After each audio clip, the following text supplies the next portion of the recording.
A gente tem agora uma entrevista ao vivo com o secretário estadual da Educação de São Paulo, Rocieli Soares. Secretário, bom dia. Obrigada por falar conosco. Bom dia, Thaís, Sônia, Cláudio. É um grande prazer estar de volta aqui para falar desse tema tão importante neste momento fundamental. É verdade, secretário. E aqui a gente colocou hoje, começou o jornal, falando sobre a lotação das praias no final de São Paulo, em São Paulo e no Rio de Janeiro, com a percepção geral de que a quarentena está sendo menos cumprida hoje do que era cumprida lá atrás. É um quadro que vai mudando o tempo todo, não é? E a pergunta que todo mundo se faz, secretária, é sobre volta às aulas de forma presencial. No dia de hoje, 31 de agosto, o que a gente tem a respeito disso, secretário? Bom, nós temos o plano mantido, né? Nós temos duas etapas aqui do plano. A volta às aulas curricular, a aula tradicional, entre aspas, né? Como deve ser na sala de aula, ela está prevista para um retorno no dia 7 de outubro, com formato de rodízio, né? De até 35% dos alunos, ou seja, se a sala tem 30 alunos, ela não poderá ter 30 alunos, ela vai ter que ter em torno de 10 alunos, inclusive para poder manter o distanciamento. E, logicamente, durante o mês de setembro, a gente vai avaliando os números para isso. Mas, lembrando que a gente tem que chegar no amarelo, né, no estado todo, para poder voltar no dia 7, efetivamente, lá na segunda quinzena. Mas tem uma questão importante, né? A partir do dia 8 de setembro aqui, regionalmente, ou seja, estando o município há 28 dias no amarelo, pode já ser autorizadas atividades como aula de reforço, aulas preparatórias, especialmente olhando para aqueles alunos que mais precisam.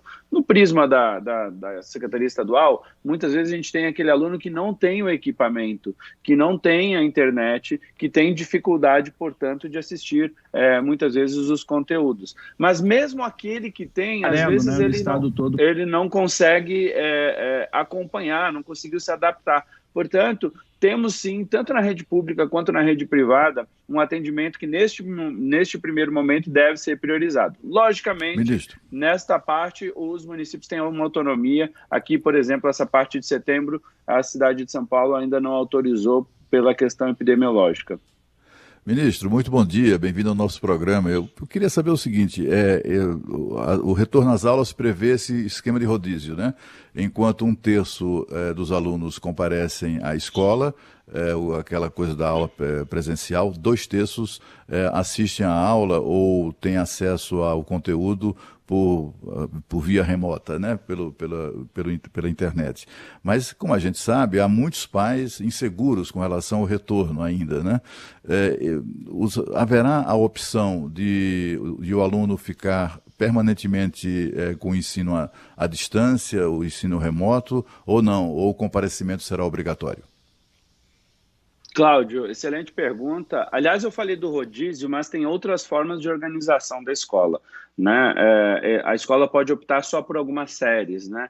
E ter, por exemplo, a escola privada poderia dizer só vem os alunos do terceiro ano. Logicamente que isso é uma conversa que depende muito daquilo que a escola já fez até agora e, logicamente, também da conversa com os próprios pais e com a comunidade. Mas sim, Cláudio, é possível sim que a família permaneça com a criança, com o jovem, na educação mediada por tecnologia, EAD ou qual for a metodologia que a escola ou a rede esteja utilizando, especialmente na primeira etapa. Logicamente que a gente está falando muito de um ano de exceção. Isso só será permitido durante este período de pandemia efetiva, né? Esperamos que no próximo ano, já com ultrapassado esse tema, se Deus quiser, já com vacina e com outros cuidados que certamente já teremos afastado isso da nossa sociedade, aí não caberá mais isso. Então, não é para sempre, mas para este momento, então, por exemplo, voltando às aulas no dia 7 de outubro, poderá sim o pai dizer, não, eu quero me manter aqui na atividade online porque eu ainda não tenho uma segurança com meu filho. É natural isso. Nos países que começaram a reabrir, isso foi forte no início e depois os pais foram percebendo que a escola era, sim, um ambiente seguro e foram fazendo uma volta gradual. Secretário, tem uma outra grande preocupação que é do ponto de vista educacional. Os alunos das escolas particulares, eles são muito mais preparados no sentido de EAD, de ensino à distância, de internet, de outras ferramentas que permitam com que ele não fique tão defasado na aprendizagem. O senhor falou dos alunos que não têm esses equipamentos, que não têm esses recursos. Dessa forma, de um lado a preocupação com a saúde, do outro a preocupação com a educação, como que os senhores pensaram para que a defasagem entre os alunos que têm mais vantagem em termos de equipamento e os alunos que não têm vantagem, ela siga igual para que juntos, no ano letivo de 2021, 2022, eles estejam pelo menos com a aprendizagem equiparada? Olha, muito obrigado pela pergunta, ela é muito importante. A gente fala muito durante essa pandemia, porque alguém pode pegar o coronavírus, o Covid-19, e a gente acaba esquecendo das outras mazelas que esta pandemia está trazendo. É lógico que a gente tem que evitar, especialmente por conta daqueles que são de grupo de risco e, logicamente, também para evitar que o nosso sistema de saúde colapse, o que tem sido importante até aqui. Mas a gente tem um problema seríssimo na aprendizagem. Só para vocês terem uma ideia, na época da H1N1, o estado de São Paulo parou por 2 semanas apenas as aulas por conta da H1N1. E 4,5% de queda, por exemplo, no desempenho de matemática no 5º ano naquele ano. Foi a maior queda registrada. Ou seja, se com 2 semanas esse foi um prejuízo enorme, você imagina o que será o prejuízo. Nós não conseguimos ainda quantificar. E do lado cognitivo, isso vai ficar muito evidente ao longo dos próximos anos, com as avaliações que ainda teremos, né? Mas temos também os prejuízos do lado socioemocional. E aí o papel da escola no retorno será muito importante. A gente está falando de crianças que estão em isolamento, em grande parte, né? Em isolamento em casa, passando por situações que nós nem sabemos descrever, mas podemos ter abuso, trabalho infantil e outras situações complicadas na vida dessas crianças. Mesmo aquele que tem não é do grupo mais vulnerável, por assim dizer, ele tem certamente problemas dentro de casa que também pode que está angustiando 75% dos jovens, segundo as pesquisas, que é angústia, depressão, enfim, que já era um mal anterior à pandemia e que agora voltará a ser um mal ainda maior. E aí a volta às aulas é importante. Por isso que a gente está organizando a volta às aulas, a primeira e a segunda semana, ela não é necessariamente para você fazer, vamos fazer aquela aula de matemática, aquela aula de física, aquela aula de português, de história, enfim. Não é esse o primeiro objetivo. O primeiro objetivo é como equilibrar as competências socioemocionais, como olhar pelo que a criança e o jovem passou nesse período, e inclusive os nossos profissionais, e como a escola pode ajudar. Logo depois, a coisa mais importante, logo na sequência, é fazer um diagnóstico. É entender onde é que está cada aluno. Cada aluno, tem aluno, como você disse, com equipamento internet, tem aluno que não tem, mas tem aluno que não tem, mas conseguiu receber os materiais, tem professores fazendo trabalhos incríveis nisso, e a gente precisa entender onde eles estão, para que o nosso programa de recuperação ajude a cada um dos nossos estudantes do ponto de onde ele está.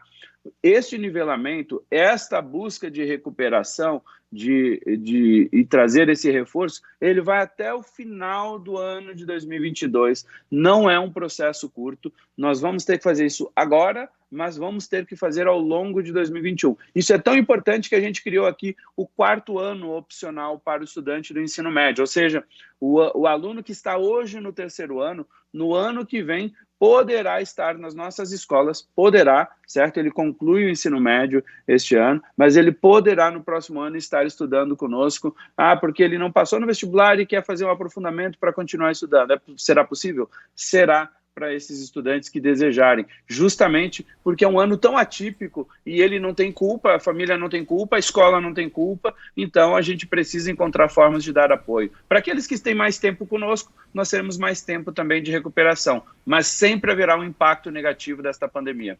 Quem está com a gente ao vivo é o secretário Rocieli Soares, secretário estadual de Educação de São Paulo, que também foi ministro da Educação e secretário de Educação do Estado do Amazonas, né, secretário? Então eu queria perguntar para o senhor, hoje, o que acontece hoje no retorno às aulas no estado do Amazonas, em Manaus, é uma espécie de laboratório para o país, né? O senhor está acompanhando o que está acontecendo por lá? Que tipo de lição a reabertura das escolas em Manaus pode dar aqui para a gestão do governo de São Paulo? Bom, temos acompanhado todas as movimentações no Brasil inteiro, né, pela busca do retorno às aulas. Logicamente, Manaus sendo a primeira cidade grande com retorno às aulas, ele é um caso importante do Brasil. Primeiro, apesar de termos voltado às aulas lá na cidade de Manaus, você não teve nenhuma extrapolação acima da média de casos, você não teve nenhum surto de dentro da escola. Tem aprendizados que foram importantes sobre o cuidado no retorno, né? Algumas coisas sobre rodízio. A gente já era um pouco mais conservador, por exemplo, aqui nos nossos protocolos, né? Somos mais conservadores, na verdade, aqui nos nossos protocolos, e a gente tem observado isso. Logicamente, tem um debate importante com a sociedade, com os professores. A gente vê que as pessoas ainda têm medo, e eu acho isso super natural. Né? Eu costumo dar esse exemplo. Imaginem vocês, lembrem vocês aqui, teve algum dia aqui na Band que vocês não falaram do coronavírus? Eu gostaria, viu, secretário, não, mas adoraria. Né? Não.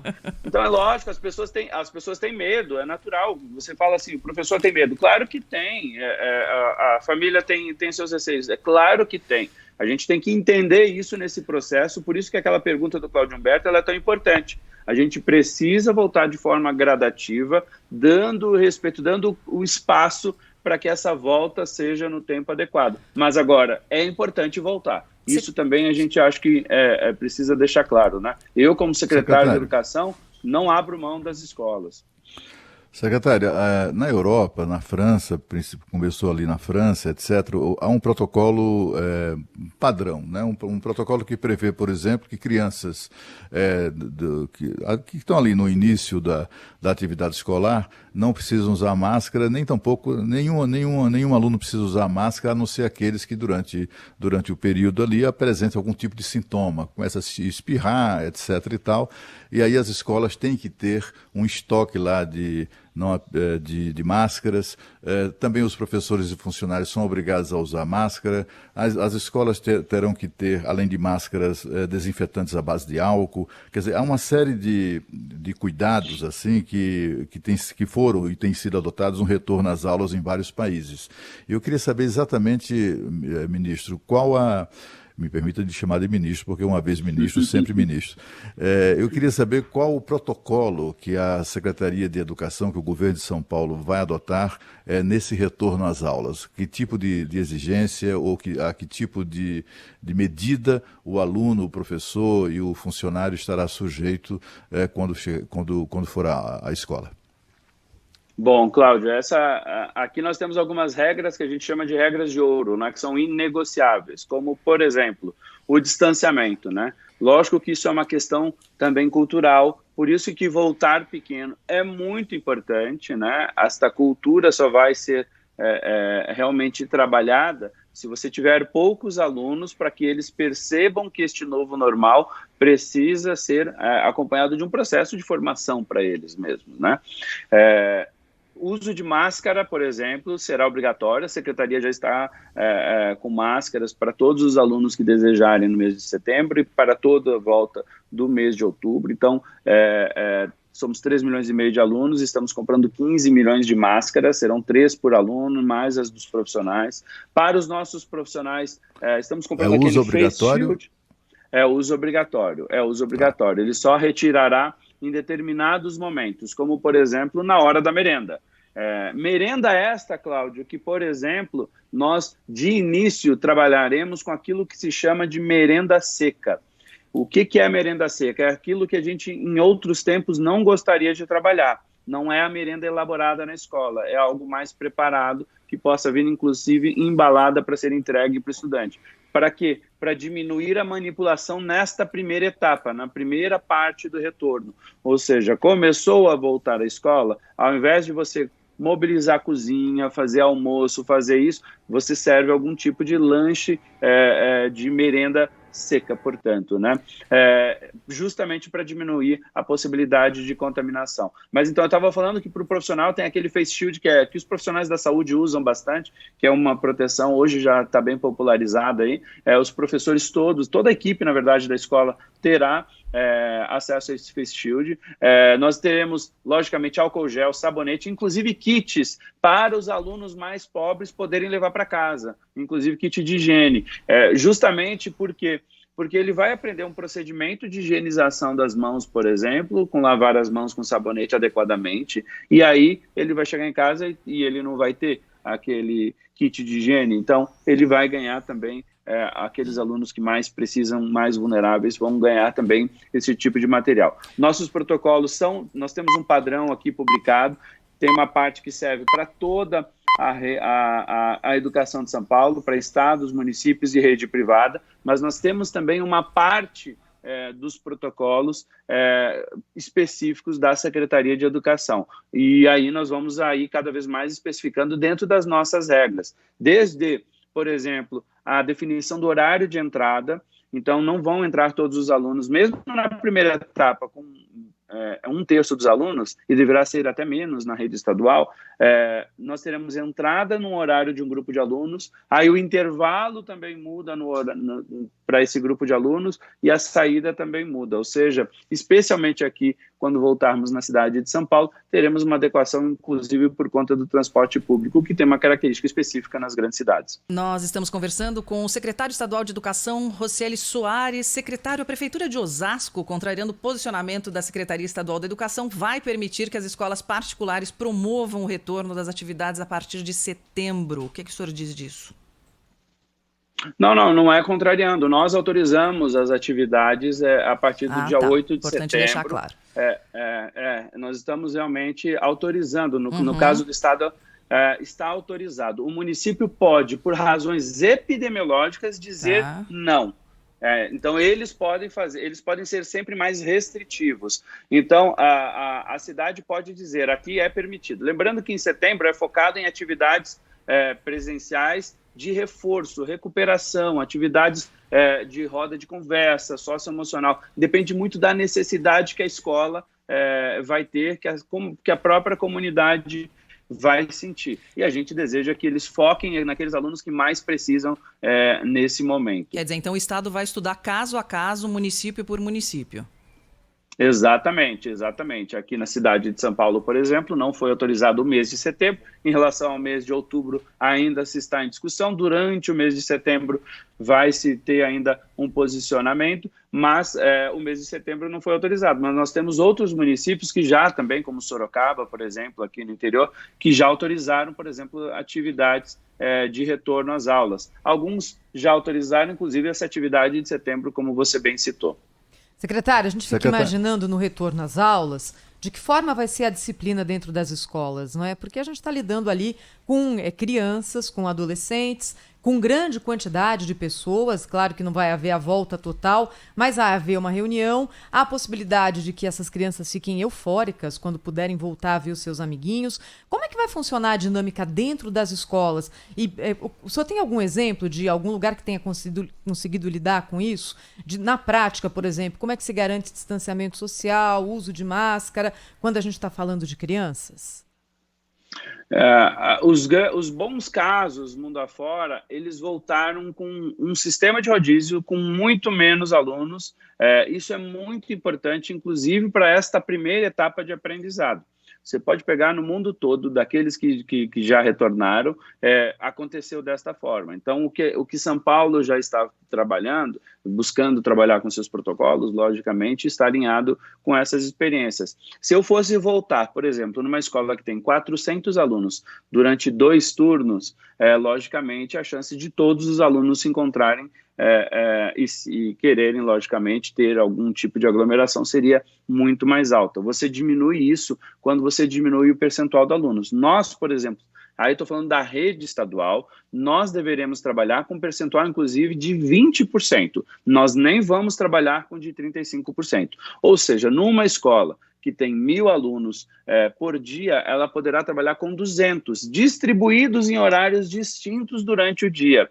Não é para ter necessariamente todos os 200 da manhã, né? Eles são 200 durante o dia, em horários intercalados, com horário de intervalo distinto e, logicamente, com uma redução drástica de alunos por sala de aula. Essas coisas minimizam. Lógico que a ansiedade dos alunos por ter contato, especialmente aqueles que realmente estão em isolamento, ela é alta. E nós temos que trabalhar com esse desenvolvimento. Por isso que essa primeira e a segunda semana ela é tão importante para desenvolver esse socioemocional, essa preparação do retorno, ele entender o novo normal. Você imagina para uma criança como vai ser chegar na escola e não poder abraçar a tia, a professora, né?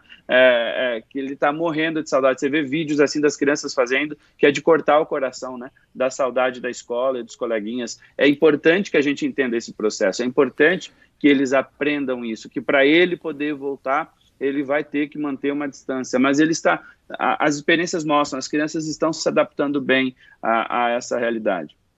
Secretária, de fato a gente não pode subestimar as crianças, né? Elas têm um nível de participação muito maior do que... Elas são muito mais rebeldes em casa, muitas vezes, né, do que propriamente na escola.